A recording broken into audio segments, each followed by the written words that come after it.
She's a women's LGBTQ legal advocate.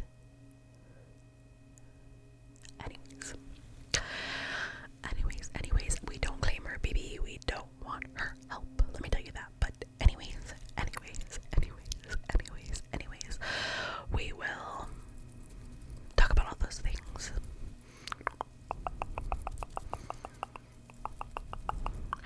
And of course, let me know in the comments below, what do you want to see?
information is a little lacking.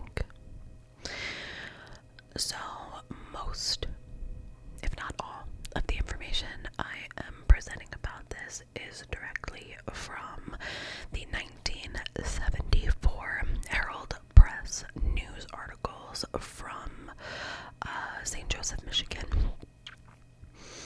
directly talking about this case. At the end, I'm going to share some interesting things I found. Nothing crazy, but I'm gonna read a couple of things that I found on the internet. So I'm gonna pull out my phone, and yeah, like, there's not a lot here, but it's interesting. So I'm gonna share some like Facebook comments and just information from local people in Michigan. Also, thank you, Julie, for sharing this with me. It clearly has not escaped my brain in 3 years. So thank you, Julie. Everybody say thank you, Julie.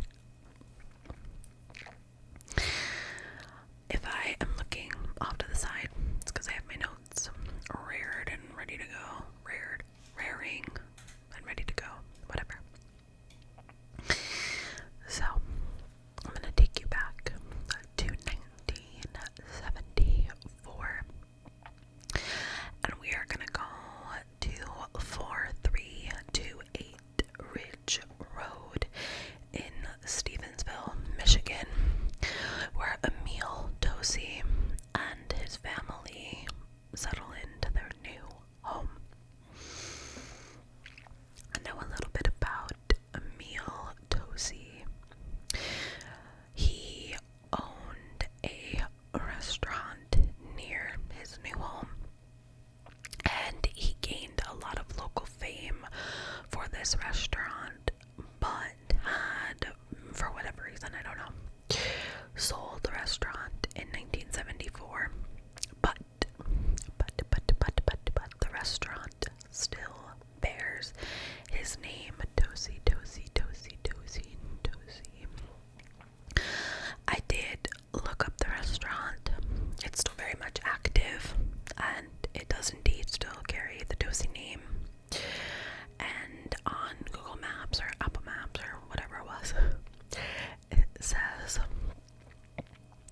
Tosi Restaurant is an elegant converted home on 10 acres of landscaped property featuring northern Italian food and wine. It has outdoor seating, a fireplace, and private dining. It does have a 4.6 rating and well over 1,000 reviews, so very popular. Now, in 1974, I'm just looking for the arrow on my computer. Oh my god.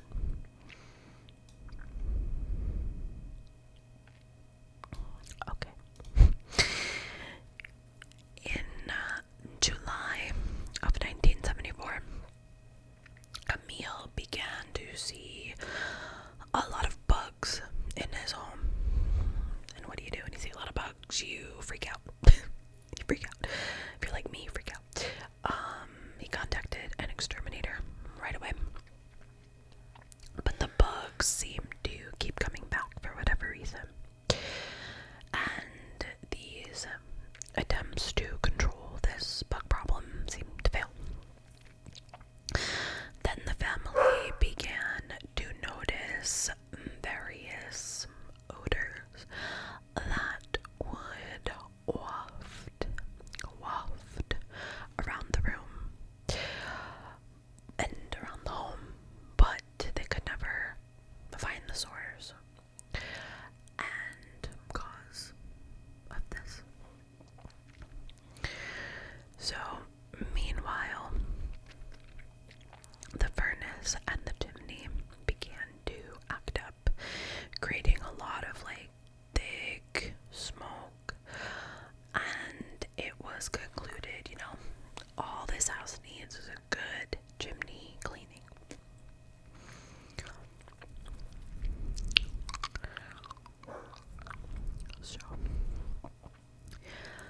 So in September, the chimney smoked up once again, very strangely, and a repairman was called out immediately.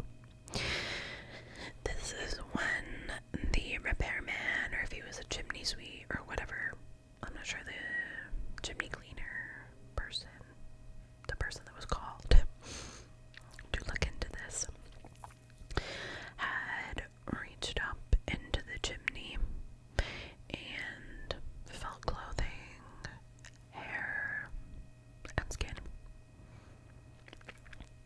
and realized that there was a body in the chimney. And from what it felt like, it felt like it was stuffed feet first. Now, in the earlier part of that year, the previous owner, which I imagine before the Tosis moved in, had scaffolding outside the home. So there was access on the home to the chimney through this scaffolding. It had been estimated that this death could have taken place as long ago as June. And this was incredibly traumatizing and alarming for the Tosi family. They were like, what even is this? Like, oh my god. So they were not considered suspects. Right away they were ruled out. But what happened? Like, how did a woman end up in their chimney? So, what the Tosi family did not know was that just a few houses down, I read a few houses down, but I also read neighbor as well. But again, maybe neighbor meant like on the same street. I don't know. That in June of that year, on the 23rd of 1974, Miss Linda Prince was reported missing by her husband. According to him and the family, she was in need of immediate medical attention, and several awards leading to her safety were offered to the public. Time out. Sorry if you keep hearing my dogs. My wife is trying really hard to keep them quiet, so hopefully that's not too troubling. I think last time I was filming, the dog that's barking right now was actually just a baby. She was like sleeping behind me or something. She was really tiny. Now she's a full-grown pit bull. It's got a big mouth. So I'm sorry. So the family was looking for this woman. So upon investigation, the body was of a small, petite woman, and they were able to identify that it was Linda Prince. Now, when trying to establish a timeline for everything, Emil Tosi shared that he recalls the furnace was already having issues as of June 24th. So remember, she was reported missing to the police by June 23rd. And at least as of June 24th, Emil was saying there was already issues with the chimney, so could the body have been in there literally since June 23rd? But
arrest was made, and her husband, Gregory Prince, was charged with her murder. He was 27 when he was arrested for this crime. Now, an autopsy failed to establish the exact cause of her death. For whatever reason, I don't know if she was like too decomposed or what. So shortly after his arrest, Gregory was committed to a Kalamazoo state hospital with severe mental illness. Gregory's father petitioned the probate court to basically order that his son be committed and not face jail time, because that didn't seem fair to them. He needed mental health help. So the prosecutors and the DA, or however that worked, did not prosecute at the time, because they wanted Gregory to get what he needed, and then maybe they would be able to prosecute and convict him at a later date once he was better. Dr. Charles Payne, a psychiatrist, testified at this hearing about Gregory's mental state and said that going to Taylor prison would either lead to him killing himself or killing other people. And what would that do? That wouldn't do anything. So again, the prosecution continued to stand by this order because they just didn't feel right charging a severe mentally ill person at this time.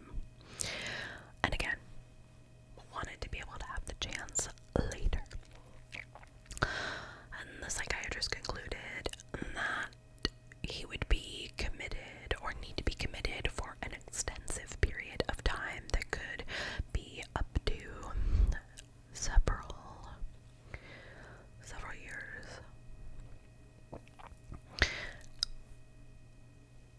And subsequently, this is kind of where our story ends.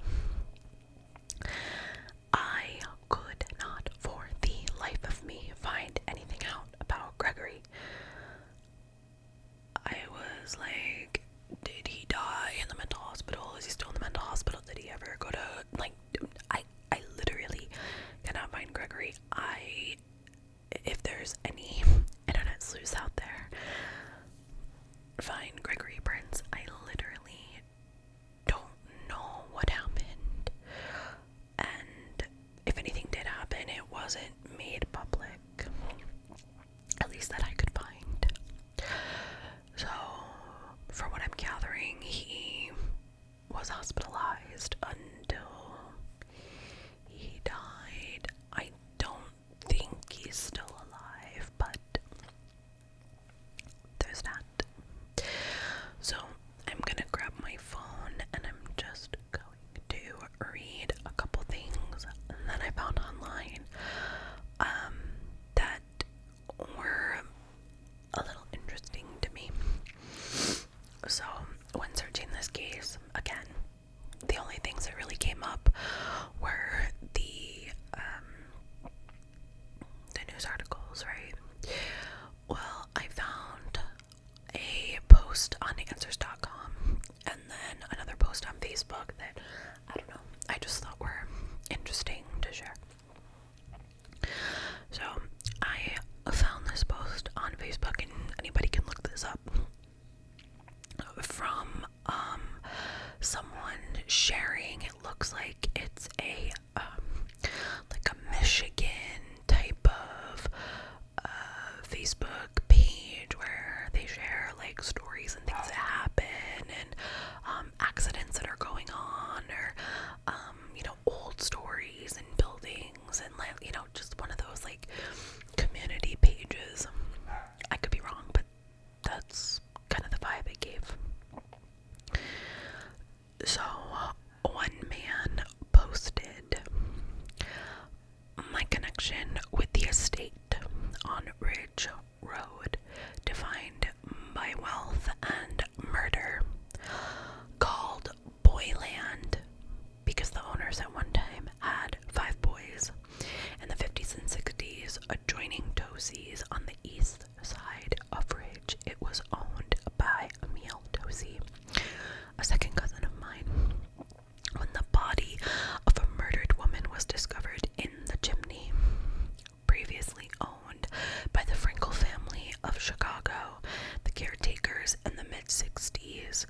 included the Elton Stover family. Elton and his family were the caretakers while he was a sheriff's deputy for Berrien County when he was sadly shot to death, responding to a bank robbery at the Fairplain Plaza Bank.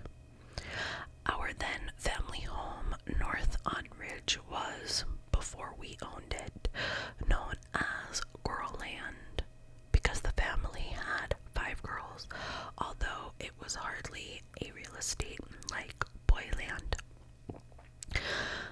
My father rented a house across from Tosi's to the Heath Company employee who was convicted of murdering his wife and placing her body in the then Tosi home chimney. The estate was replete with stables, a tennis court, and manufactured. I didn't mean to say manufactured. A tennis court and rose and other flower gardens. I learned to ride with a friend, Jerry Stover, the son of Elton, who successfully showed their quarter horses, and we often rode on the beach. So I was like, this is interesting. So I read the comments, and some of the comments were, one woman said that the woman found in the chimney was her mother's cleaning lady. Again, I don't know if that's true. Another person had shared that they worked at the company that Gregory Prince did work at, and he was really, really quiet. His wife was really, really quiet, and she only ever saw him briefly. He got his paycheck and he left. Not a really friendly person, just a plain kind of person. And then I saw some comments about how there would be like rumors about like the mob involvement, or at least that's what like parents told their kids about the Tosi mansion, like, oh, that was like a mob killing or something. Again, we don't know about that at all. Then I want to read, hopefully I can find it quick. It was, let me see. Okay. It was a post on answers.com, and it's from someone who claims that in the 70s they lived next door to Gregory Prince. Okay. In the first half of the 70s, I lived next door to the man who murdered his young wife and hid her body in the chimney of a house down the road for a bit. As a next-door neighbor, I of course was questioned in the murder investigation as a matter of routine and ruled out immediately. But it was all really strange. The couple was really strange. The method of murder nor the weapon was ever discovered, and in fact the body wasn't even discovered for a long time. The beautiful house the beautiful house where the body was hidden in the chimney was undergoing a remodel when the body was stashed there. Scaffolding was used by the murderer to climb up 2 stories and a steep roof, and then the chimney with the body, and the body was dropped or stuffed down. The young woman was very, very small, and so was her husband that killed her. So it almost seems like this person's like not really justifying that Gregory could have carried her up the scaffolding and tossed her down the chimney. It's just weird. And I agree. After searching for many years, I've never found an official account of the murder, but I understood that the religion of the murderer allowed that he could not ever confess any sin except to Jehovah. He did confess to his own father after a couple years and was turned over to police from there. So that is why, he was charged, because he did apparently And then the person kind of goes on to the bug infestation and the odors and the Tosi home and all that. But then she adds, I'm saying she, but I don't know. Anyways, I have to add that even the next occupant of Gregory Prince's home, the murderer's home, next to mine, seemed to have strange and unexplainable behavior. I witnessed him charging across my yard with a loaded shotgun, screaming and chasing something no one could see but him. It was as though he heard voices and was misguided by them. I left the state shortly after, in 1976. I just thought that was bizarre and worth mentioning and kind of eerie. Again, it doesn't really give any resolution, right? But this is a weird one. It's a very, very peculiar one. It's been on my brain for a long time, and it felt like I really needed to get it out and share it with you all. And I hope it was interesting. And again, if you find anything else, oh my god, please comment below, because I swear I could not find what happened to Gregory Prince, and it was driving me crazy. It's very weird. It's a very weird case. Definitely like one of those weird, bizarre, true crimey cases that when it doesn't have a lot of information, it just seems really like extra weird. Like, what's going on? Like, why don't we know? So his body was in the chimney, and then okay, that's it. Like, it's just weird. It's weird. And you know, from the comments that I was reading on that Facebook post, it kind of seems to be a part of this like Michigan Stevensville lore, which is like really, it's really wild to me, really interesting. Of course, my heart goes out to Mrs. Prince. Like, that is fucking awful. Like, excuse my language, but like, what happened to her was terrible. Even more so that we don't know why or how, or there's too many unanswered questions. But you know, all my respect to her and her family, of course.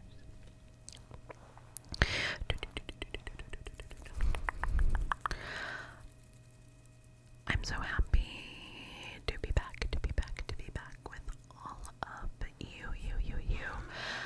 I know I have a lot of catching up to do. Did you hear my arm cracking? Oh my god, did you? I'm also getting old, guys. That's also new. She's getting old. I actually have some gray hairs, and not some, like a lot has happened. But please give this a like, a comment, and let's chat, let's catch up. Thank you for being here. Thank you for all of your support. Again, please let me know what case you want me to cover next. What is a case that you're thinking about? Is there a hometown weird case of yours that you just can't seem to get off your mind? Whatever it is, share it. I am still working on the backlog of Patreon cases that I had that I'm gonna funnel over here, but I want to refilm them. You know, I have a better setup and a way better setup and lighting at this point, thanks to my wife. So I kind of just want to refilm everything. I don't know if you guys can tell, I'm in my wife's office, and she is an avid, I think I've talked about this, she is a huge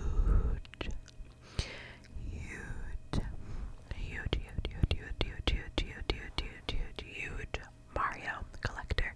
You can probably, oh my god, I'm pointing the wrong way. You can probably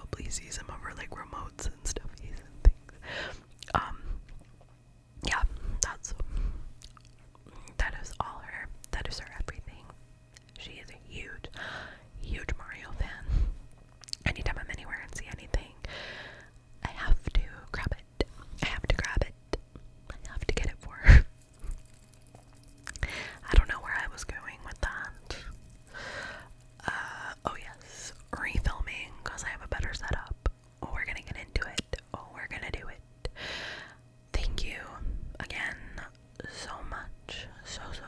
So much for being here. I'm excited to be back, to get my groove back. I am my best self and my happiest self